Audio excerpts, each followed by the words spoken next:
My name is Eliza Harrow. I'm 30 years old, and my father spent most of my life telling people I wasn't cut out for business because I have dyslexia and I read more slowly than everyone else. In June of 2024, at a gala at the Plaza Hotel in Manhattan, more than 300 investors, attorneys, and board members were watching as he introduced my sister Natalie as the future leader of Harrow Development Group and seated me at table 28 near the service door like I didn't belong to the family at all. As the party was ending, my grandmother Eleanor Harrow's attorney walked straight up to me, placed a sealed envelope in my hands, and said she ordered him to deliver it on the exact day my father erased me in public.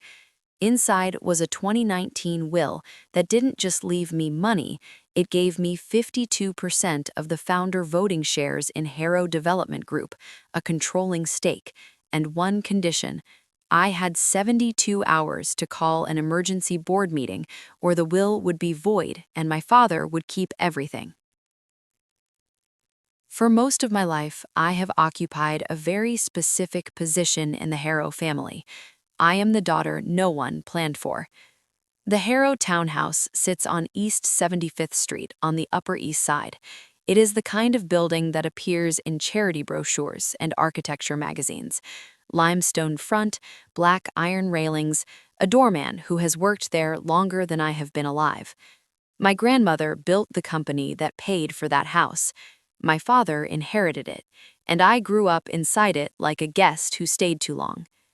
Harrow Development Group occupies the top 8 floors of a glass tower on 47th Street in Midtown.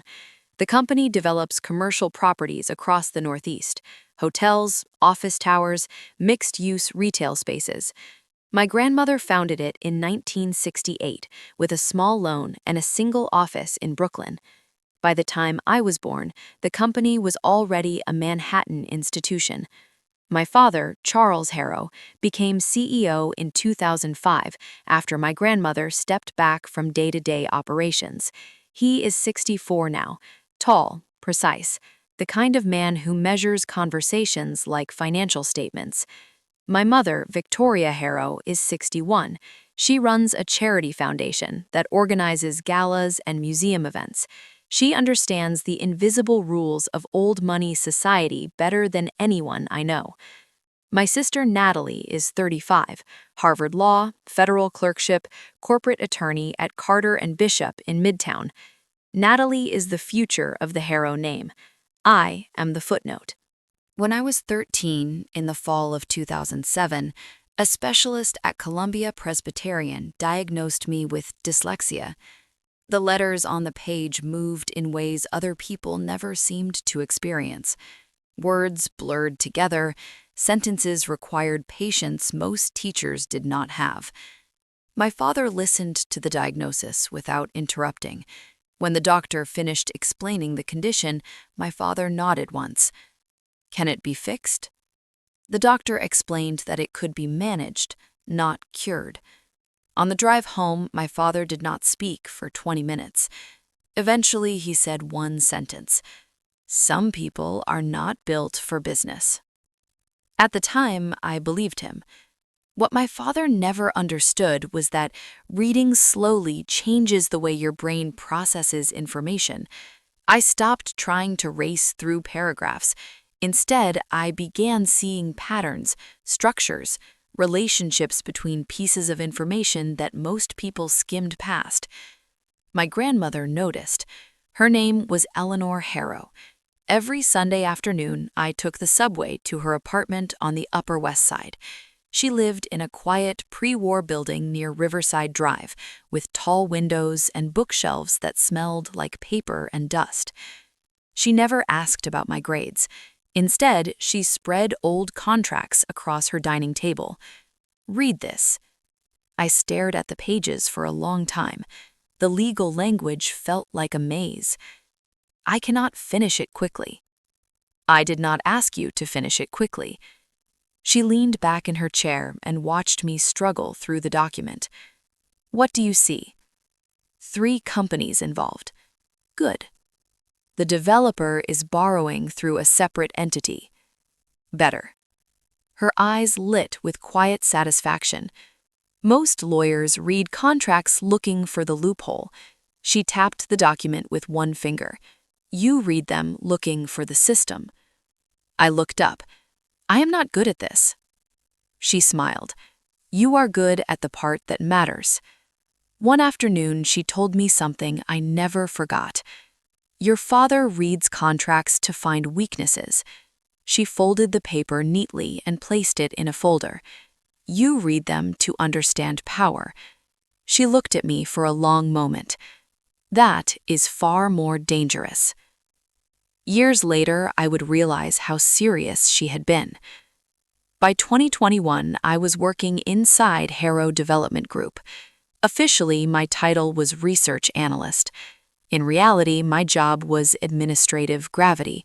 I prepared binders for meetings, I booked conference rooms, I assembled financial summaries for executives who never learned my name. The boardroom on the 41st floor overlooked Bryant Park. Glass walls, a table long enough for 12 directors. I spent most mornings there, arranging printed reports before the meetings began. Then I left before the discussions started. Rachel Morales was the only person in the building who treated me differently. She had been my father's executive assistant since the late 1980s. She knew every investor, every project, every quiet rumor inside the company. One morning, she watched me organize a stack of financial models. You should be in that room. I looked up from the papers.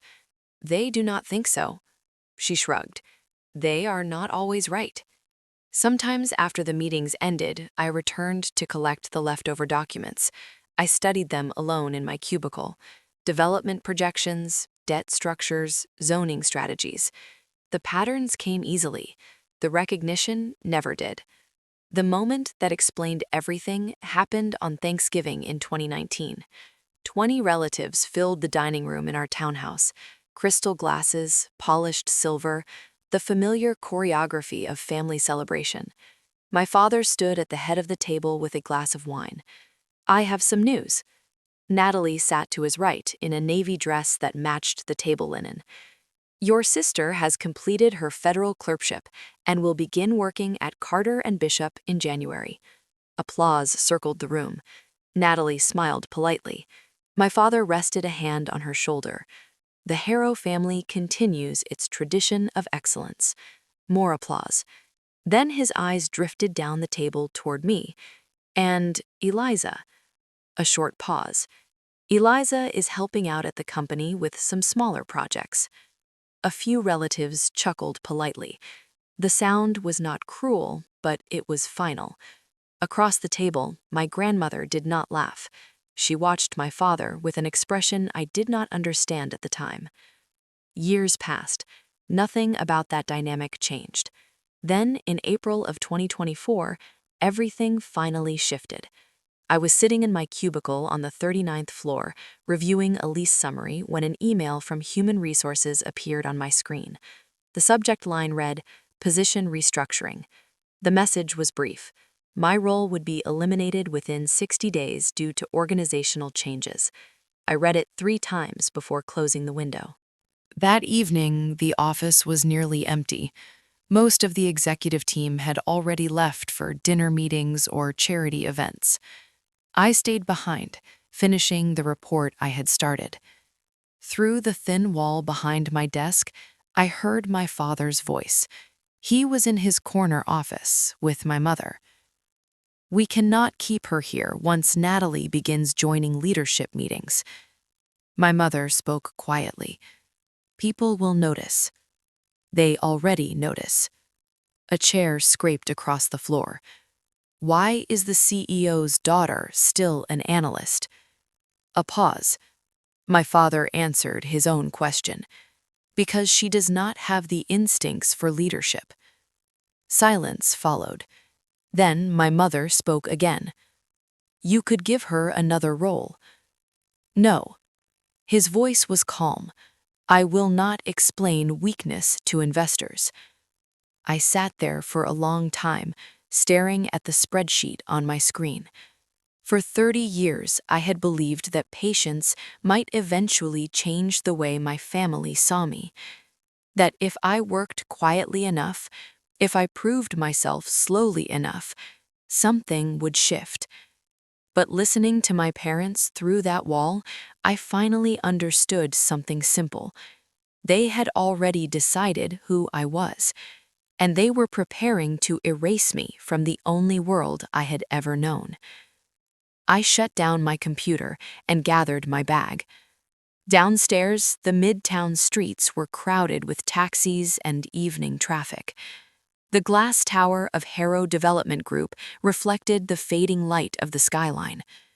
For the first time since I started working there, the building did not feel like home. It felt like a place that had already begun moving on without me. That night, I walked home instead of taking the subway, letting the midtown noise burn off the humiliation in my chest. By the time I reached the Upper East Side, the streetlights had already come on, soft and steady, like the city was pretending nothing had happened. At the townhouse, the doorman nodded at me the way he always did. I didn't live there anymore, but my mother still treated that house like my address belonged to her. Inside, the foyer smelled faintly of lilies from my mother's latest arrangement. A stack of invitations sat on the console table, thick cardstock and embossed lettering, the kind of paper that announces importance before you even read it. One envelope was addressed to me, Plaza Hotel, Grand Ballroom, June 20th, 2024. I knew what it was before I opened it. My mother ran her events like military operations, with place cards, seating charts, and a rule for every possible mistake. An invitation in my name did not mean I was wanted. It meant I was expected to show up and behave. The following weeks passed in a blur of normal office days that no longer felt normal. People smiled at me in the elevator. They sent calendar invites as if my job would still exist next month. In meetings I still was not allowed to attend, decisions were being made that I would never hear about. My badge still worked, my name still appeared in the directory. The company was already practicing a version of the world where I was gone. Natalie didn't mention the restructuring email. Neither did my parents. That silence was its own kind of message. On the day of the gala, I left the office early and took the subway back to Queens. My apartment was small and loud and full of the smells of other people's cooking. My roommates were at work. I stood in front of my closet and stared at the only dress that didn't feel like a lie. Black, simple, something I could afford. I curled my hair, kept my makeup light, and tried to make my face look like it belonged in rooms that never made space for me. On the train back into Manhattan, I watched my reflection in the dark window and practiced a neutral expression. Not happy, not angry, just present. The plaza lobby was marble and gold and carefully controlled air. People moved through it with the confidence of guests who never had to check the price of anything. I followed the crowd toward the ballroom, clutching a small purse that held nothing useful beyond my Metro card and my phone. My mother spotted me before I reached the entrance. Victoria Harrow stood beneath a chandelier in a pale silk gown, her hair pinned back in a way that looked effortless and expensive. She kissed the air near my cheek and leaned back to look me over. Could you not find something more appropriate? I kept my face still. This is what I have. Her lips tightened. Try not to draw attention to yourself. She turned slightly and gestured toward a woman holding a clipboard. Everything in my mother's world came with a clipboard. I followed the woman across the ballroom. The room was enormous. Gilded walls and towering floral arrangements, a small orchestra playing near the stage. The tables were dressed in white linen and crystal glassware that caught the light like tiny prisms. My seat was at table 28. It was near the service entrance, partially blocked by a pillar. I could see the stage if I leaned to the side. My place card said Eliza Harrow in clean black print. It looked official, like proof that I belonged. I sat down and watched waiters move in and out of the service doors behind me. The people at my table were acquaintances, not friends, distant family members, a couple who owned a chain of private clinics, a man who introduced himself as a donor to my mother's foundation. They smiled politely. The conversation stayed on safe ground: weather, real estate, vacation homes. Then one of my mother's friends, a woman I recognized from museum events, tilted her head at me. "So what do you do at Harrow Development?" The question landed softly, but it carried weight. I could feel people listening. "I work in research." She smiled as if I had said I worked as a cashier. "That is nice." She glanced toward the main tables near the stage, where my father and Natalie sat. "Do you like it?" I could have said the truth, that I loved the work when I was allowed to do it, that I could see patterns in deals that other people missed, that I understood how money moved through a project, like water through a building. Instead, I kept my voice even. "It is fine." She nodded with the satisfaction of someone who had confirmed what she already believed. Across the room, Natalie looked perfect. Navy gown, hair smooth, a smile that knew exactly how much to reveal. She moved from group to group with my mother, greeting donors and attorneys, accepting compliments like she was used to them. She was used to them. My father stayed near the stage, shaking hands with board members. Men in suits, women in diamonds, people who called him Charles and treated him like he was the company itself. I watched them and tried not to do the thing I always did, the small internal math of what I had done wrong to deserve this. At 8 o'clock, the music softened and a hush moved across the room. People turned their chairs toward the stage, phones came out, a few cameras flashed. My father stepped up to the microphone with a champagne flute in his hand. He looked comfortable, like the room was built for him. He started with the story he always told: Harrow Development Group, growth, legacy, the company my grandmother founded, the company he now led. Then he spoke about Natalie. He listed her achievements like bullet points on a pitch deck: Harvard Law, federal clerkship, corporate practice at Carter and Bishop. He described her as brilliant, driven, prepared. Natalie stood beside him, smiling modestly. One hand rested lightly on his arm, a practiced image of unity. My father lifted his glass. "Tonight we celebrate my daughter." Applause. He waited for it to swell, then continued. "I am also proud to announce that Natalie will begin joining strategic decision-making at Harrow Development Group." The room erupted. Cheers, more applause. People rose from their seats in a standing ovation that rolled like a wave toward the stage. My stomach went cold. I had known my father would say something like that, but hearing it in public, in that room, with those people watching, felt different. It felt like a door closing with a final click. My cousin across the table leaned toward me. She was younger than me by a few years, someone I had once shared a bedroom with during holidays, before Natalie decided I was embarrassing. Her voice was low. "So what does that mean for you?" I stared at the stage. My father and Natalie posed for photos, their faces bright under the spotlight. I could feel my cousin waiting. I opened my mouth and then closed it. There was nothing I could say that would not make me smaller. My mother moved through the crowd accepting congratulations as if she had earned them herself. She avoided looking toward table 28. The applause eventually faded, but the energy remained. People returned to their conversations with a sharper excitement, as if they had witnessed the confirmation of something they wanted to believe. I sat very still. I kept my hands folded in my lap. I focused on breathing slowly so my face would not betray me. A waiter refilled my water. The glass trembled slightly as he set it down, and I realized it was my hand shaking, not his. I waited for the evening to end. I watched dessert plates arrive and leave untouched in front of me. I listened to snippets of conversation drifting from nearby tables. What a family. She is going to go far. Charles must be so relieved.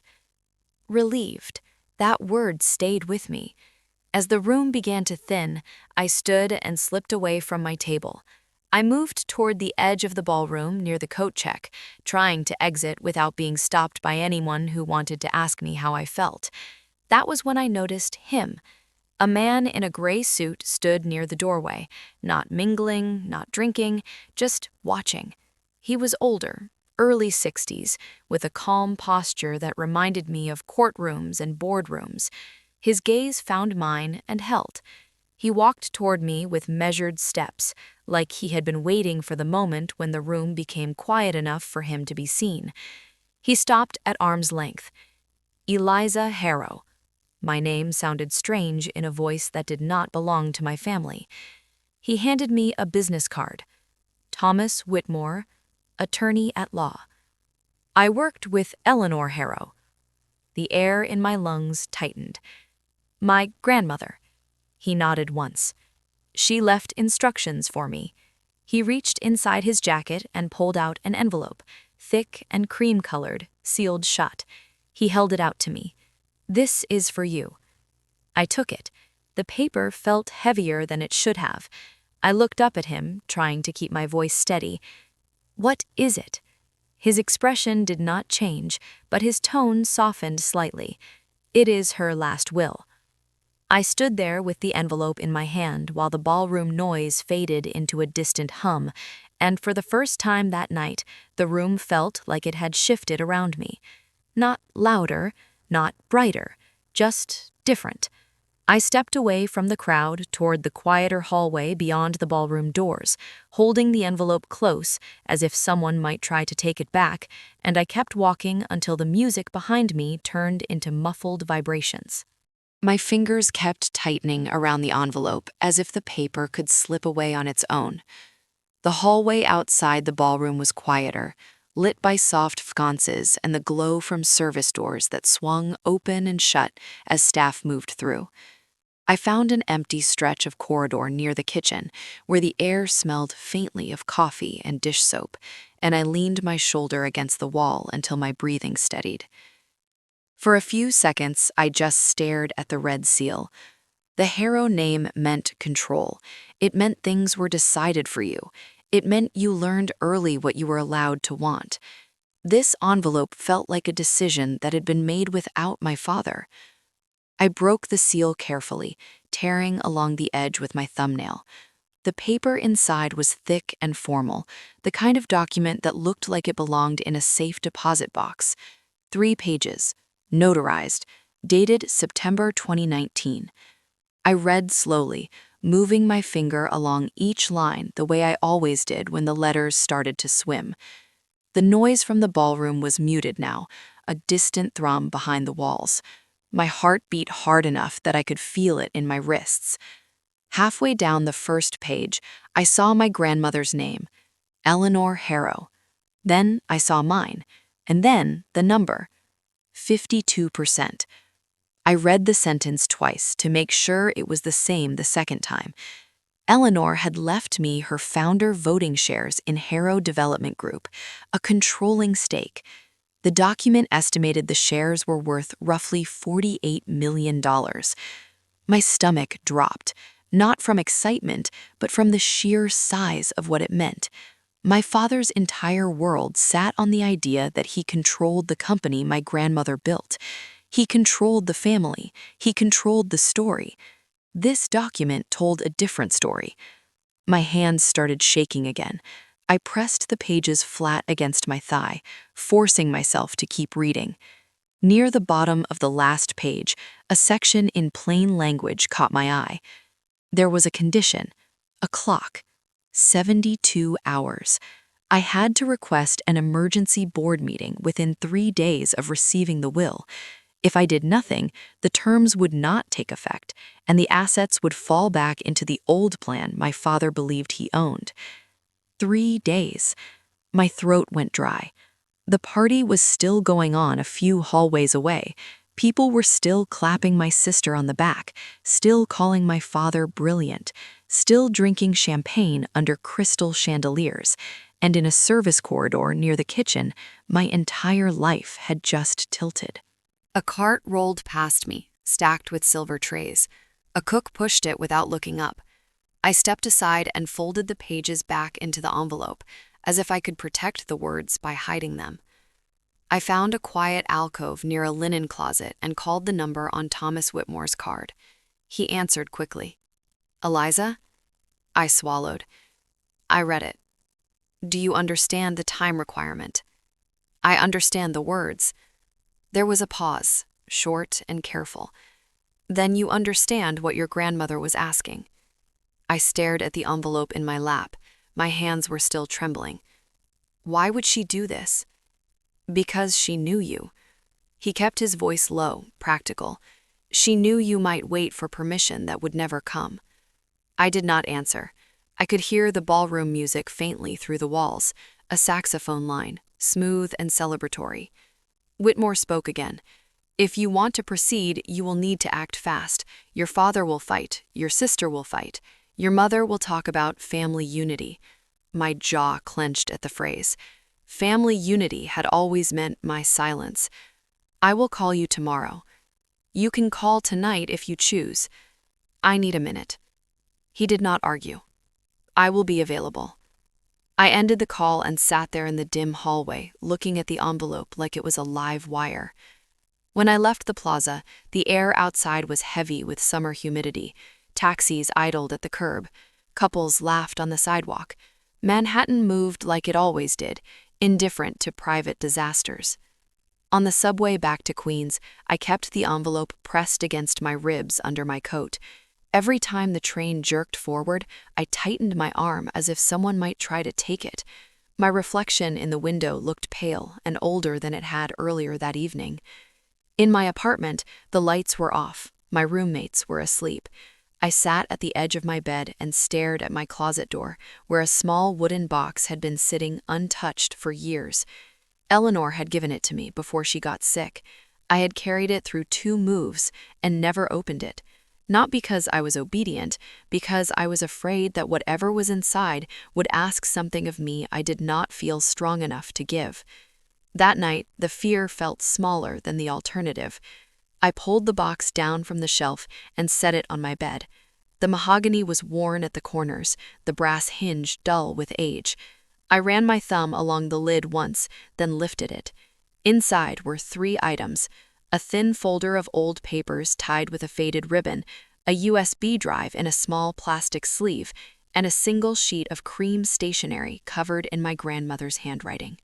I reached for the letter first. Her penmanship was neat and sharp, like her. I read it slowly, the way she had taught me, letting the sentences build the picture, instead of fighting them word by word. By the time I finished, my eyes were burning. Not tears yet. Heat. The folder held copies of an agreement from 1968, the year she founded the company, names of partners I had never heard of, provisions about voting rights that looked old and stubborn, written to survive any future fight. The USB drive was labeled in black ink, 2018. I plugged it into my laptop. A single audio file appeared. I clicked play with my finger hovering over the trackpad, like I could still back out. My father's voice filled my room. Confident, familiar, cold. He was speaking in a board meeting. He talked about my grandmother's age. He framed it as concern. He proposed reducing her voting rights to 15%. He used the phrase modern business as if it were a weapon. I stopped the recording halfway through, chest tight. Not because I doubted my father was capable of it, but because hearing it documented made it impossible to pretend otherwise. Eleanor had not been guessing about who her son was. She had been collecting proof. I looked at the time on my phone. After midnight. The clock started the moment the envelope hit my hands at the plaza. The next morning, I called Evelyn Parker. Evelyn had been on the board longer than anyone besides my father. She was in her 70s now, known in real estate circles for her discipline and her memory. My grandmother trusted her. That mattered. She picked up on the second ring. Eliza. I had not expected her to know my voice. I need to speak with you privately. Where are you? My apartment. A small pause, then her tone sharpened. Do you have something of Eleanor's? I do. Another pause. Tell me what you need. I told her the minimum, that I had received a document, that it required an emergency meeting, that I could not waste time. Evelyn did not ask me to explain my feelings. She did not tell me to calm down. She did not lecture me about family. She asked one question. Are you prepared for what happens when your father finds out? My mouth went dry. I am more prepared than he thinks. Good. Her voice firmed with decision. I will sign. We needed 3 signatures to petition for an emergency meeting. Evelyn agreed to be the first. She told me who else might be willing. Robert Delgado, a real estate investor who had clashed with my father more than once. Harold Stein, a retired construction executive who believed in procedure more than loyalty. The rest of that day became a series of controlled conversations, short calls, direct requests, no speeches, no pleading. I sat at my kitchen table with my laptop open, documents printed, notes arranged in neat stacks. It was the first time in my life I was not asking my family for space. I was taking it. By evening, my phone buzzed with a message from Evelyn. Petition drafted, signatures in progress. Meeting request will be filed tonight. I exhaled for what felt like the first time in 2 days. Then, the next afternoon, Natalie called. I stared at her name on the screen until it stopped ringing, then rang again. I answered on the second attempt. Dad just got a notice from the board's secretary. Her voice was tight and controlled. Emergency meeting, Monday morning. I stayed quiet. A beat of silence, then her tone hardened. What are you doing? I looked at the wooden box on my dresser. The envelope with my grandmother's will sat beside it, thick and undeniable. You will know soon enough. I ended the call before my voice could shake. That night, I packed a simple folder with copies of everything I had: the will, the petition confirmation, the supporting documents. I charged my phone, printed 1 extra copy, and set my alarm for 6. Outside my window, Queens traffic hummed. Somewhere across the river, my father was probably telling himself the board meeting was a nuisance he could manage. Monday morning was coming either way, and for once, I was not walking into a room as the person everyone expected me to be. Monday morning comes with a particular kind of cruelty in Midtown. The sidewalks are crowded, the air is sharp with coffee and exhaust, and everyone looks like they already belong wherever they are going. I do not feel like I belong anywhere. I arrive early anyway. Harrow Development Group's lobby is all glass and stone, designed to make you feel small before you reach the elevators. I sign in at the security desk out of habit, even though my badge still works. The guard scans my ID, then checks his tablet and frowns. Your name is not on the attendee list. My stomach tightens, but I keep my face neutral. I have spent years practicing that expression. Behind me, a familiar voice cuts in before I can answer. This meeting is not for her. Natalie stands near the elevator bank, polished and calm in a tailored suit that looks like it was built around her body. She does not look at me like a sister. She looks at me like a problem that should have been handled quietly. I hold my folder tighter. Then why are you here? Her eyes flicker, impatient. Because I am invited. A beat. I am trying to stop you from making a mistake. The guard shifts, uncomfortable, as if he can sense this is not a normal workplace conversation. Natalie turns slightly toward him, tone smooth. She is not authorized. I feel heat rise in my face, but I keep still. There is no point in arguing with Natalie at full volume in the lobby. That is her element, not mine. The elevator dings and opens. A woman steps out with steady confidence, silver hair cut short, posture straight as a ruler. Evelyn Parker. She looks at the guard first. Why is she standing down here? The guard clears his throat. Miss Parker, her name is not on the list. Evelyn's gaze moves to me, then to Natalie, then back to the guard. Her name is not on a list because someone made it so.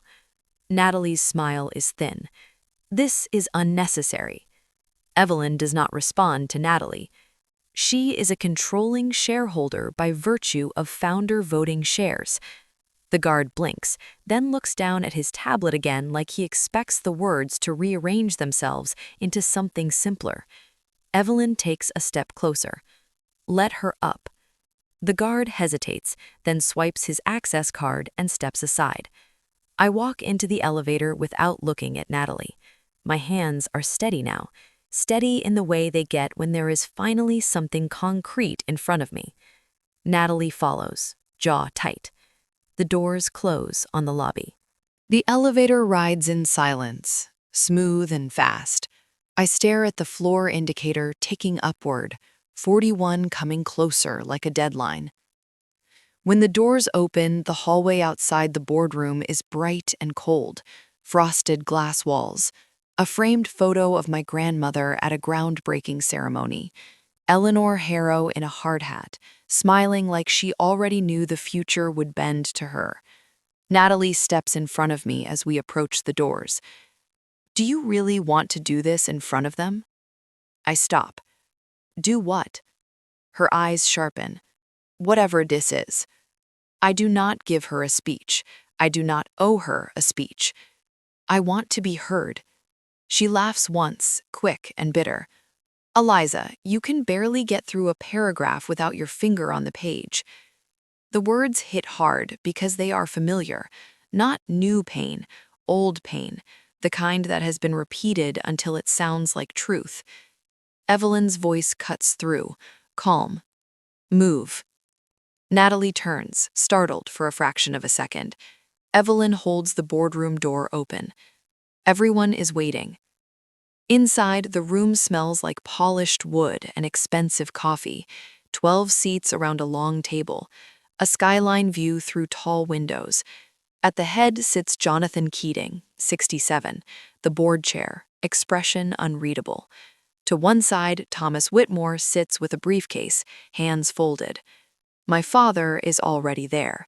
Charles Harrow does not stand when I walk in. He does not look surprised. He looks annoyed, like the meeting is an inconvenience he plans to control.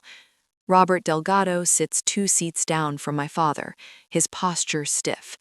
Harold Stein sits across from him, eyes tired but alert. Evelyn takes her place without hesitation. Natalie remains near the wall behind my father's chair, close enough to be seen, far enough to avoid being called out.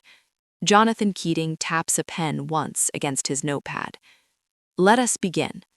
His voice is steady, practiced. This emergency session was requested by Evelyn Parker, Robert Delgado, and Harold Stein. My father shifts in his chair. Jonathan, this is ridiculous. Jonathan does not react. Mr. Harrow, you will have an opportunity to speak. My father exhales, controlled, then turns his gaze on me. Eliza, go back to your desk. I set my folder on the table in front of the seat at the far end. The distance feels intentional, the way the family always placed me. I do not sit yet. I am here to present something to the board. My father's expression tightens. You are not qualified. Natalie speaks from behind him, voice soft enough to seem kind. This is going to embarrass you. Jonathan Keating lifts a hand slightly. Ms. Harrow is not a voting member of this board. Natalie goes still. Jonathan's eyes shift to me. Proceed. My throat is dry, but my hands are steady. I pull the document from the folder and place it on the table, sliding it toward Jonathan. This is the last will and testament of Eleanor Harrow. My father's face changes. The color drains in a way that is almost imperceptible, but I have spent 30 years studying his expressions like weather. That is not possible. Thomas Whitmore stands without drama. I can confirm it is possible. His voice carries authority without volume. I am Thomas Whitmore. I served as Eleanor Harrow's attorney for over a decade. This will was executed in September 2019. It was properly witnessed and notarized. Those founder voting shares carry controlling voting authority. The room goes quiet in a way that feels physical. Jonathan flips to a page, eyes scanning. Robert Delgado leans forward slightly, watching. My father's jaw works like he is chewing on anger. You are claiming my mother changed her will? Whitmore's tone does not shift. I am stating the facts. My father turns his gaze back to me, and for the first time that morning, I see something behind the annoyance. Concern. Jonathan Keating looks up. Eliza, what does this document state? It transfers founder voting shares to me. The words sound strange out loud, as if they belong to someone else. I keep going anyway. With controlling rights. My father's hand tightens on the arm of his chair. This is manipulation. I do not argue. I do not need to. That is the difference now. I reach into my folder and pull out my laptop, setting it on the table. The screen glows in the bright room. I have additional documentation. My father's voice sharpens. Jonathan, this is a waste of time. Jonathan's eyes remain on me. Continue. I click the audio file. My father's voice fills the room, recorded, unmistakable. My mother is too old to understand modern business. Several heads slowly turn toward him. Harold Stein's expression hardens. Robert Delgado's eyes narrow, as if he is hearing something he suspected but never had proof of. I let the recording play long enough to land, then stop it. The silence that follows is complete. Jonathan Keating sets his pen down. Eliza, he speaks slowly, as if choosing each word. As a controlling shareholder, you may propose a motion. My heart pounds, but my voice stays even. I am not asking the board to remove the CEO immediately. My father's eyes flash, a quick slicker of hope. I do not look at him. I am asking for a vote of confidence. Natalie inhales sharply behind my father, like the air has been taken from her. Jonathan Keating nods once, formal. Is there a second? Evelyn's hand lifts without hesitation. Second. Jonathan looks around the table. Then we will proceed. I sit down for the first time, feeling the leather chair under my palms, the weight of the room settling into a new shape. Across the table, board members exchange glances. Some look at my father, some look away. My father stares straight ahead, face locked. Jonathan Keating's voice is calm. All those in favor. Hands begin to move, slowly at first, then with more certainty. I watch the room like my grandmother taught me, not word by word, but as a system, where the pressure points are, where loyalty breaks, where fear changes sides. Jonathan starts counting under his breath, and I realize I have stopped breathing. I force myself to inhale, and I keep my eyes on his face as he continues the tally. 2 months after the board meeting, my days settle into a strange new rhythm. The company still looks the same from the outside, the same glass tower in Midtown, the same elevators that smell faintly of cologne and printer paper, the same conference rooms with skyline views and catered coffee. But inside, the air has changed. People say my name now. They pause when I walk past. They hold doors. They ask if I have a minute. The attention feels unreal at first, like a spotlight that keeps landing on the wrong person. I have spent so long learning how to be invisible that being seen makes my skin prickle. Jonathan Keating becomes interim CEO after my father's resignation is filed. It happens quietly, in the way corporate earthquakes often do. A memo, a calendar invite, a closed-door meeting that ends with everyone stepping back into the hallway, acting like nothing happened. My father leaves the building for the last time on a Tuesday afternoon. No speech, no farewell email from him, just a black car at the curb and his assistant carrying a box of framed photos. I see him only once that day, through the glass wall of the lobby, moving with the same posture he always had, straight back, measured steps. The man who believed the building belonged to him. He does not look up. When the doors close behind him, I do not feel triumph. I feel something closer to emptiness, like a long-held tension finally released and left an ache in its place. Jonathan calls me into his office later that week. His space is less ornate than my father's had been, fewer framed awards, more binders, a simple painting instead of a wall of photographs. He slides a folder across the desk. "We would like you to take a formal advisory role." I open the folder. Strategic Development Advisor. Compensation, access, a standing invitation to board-level discussions, enough authority to matter without being forced into a public role I never asked for. Jonathan watches my face as if he is trying to gauge how much I want.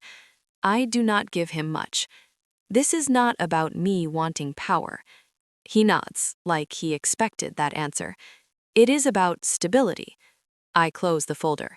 I will do what I can to protect the company. That seems to satisfy him. The story goes public a week later, not in the society pages, in the business section. New York Business Journal runs a piece about leadership changes at Harrow Development Group. The article is careful with language, but the industry rumor mill filled in the blanks within a day. It does not mention my name in the headline, but the details are enough for anyone in the industry to connect the dots. People call me who have not spoken to me in years, old acquaintances from charity events, former interns from the office, friends of my mother who suddenly remember my birthday. I do not return most of those calls. The calls that matter come from investors. Robert Delgado's assistant schedules a meeting with a development fund that has partnered with Harrow on 3 projects.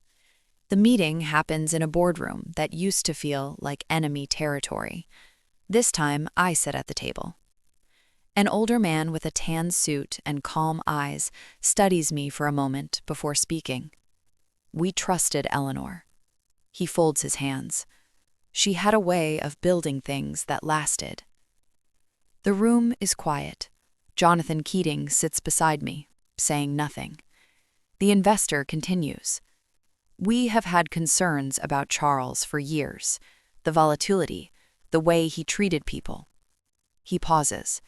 "We want to see what you do with her legacy." I keep my voice even. "Then you will see it in the projects we choose and the way we treat people while we build them." He nods slowly, as if that is the only answer he wanted. When I leave the meeting, my phone buzzes with a text from Rachel Morales. She does not write "congratulations." She writes something simpler. "Eleanor would have liked how you handled that room." I save the message. My mother calls the next night. Not a text, not an email. A call, the old-fashioned kind, that demands you decide whether you will answer. I answer on the 3rd ring. Her voice is tight, brittle. "Do you understand what you have done?" I sit on the edge of my couch in Queens, looking at the peeling paint near the window. My apartment feels small after spending the day in rooms designed to intimidate. I told the truth. "You humiliated your father." Her breath catches. "You humiliated all of us." I let the silence stretch. Then her voice rises. "You destroyed this family." The words land, sharp and familiar. For a second, I almost slip back into the old reflex. apologize, explain, make it easier for her to live with. Instead, I speak plainly. This family did that a long time ago. There is a pause on the line. She is not used to my voice sounding steady. You were always sensitive. I close my eyes. I was always paying attention. She does not have an answer for that. When the call ends, my hands are shaking, but my chest feels lighter. A month later, Natalie asks to meet. She chooses Central Park, mid-afternoon, near a bench with a view of the fountain. It is warm enough that families are out, tourists taking photos, runners passing by with earbuds in.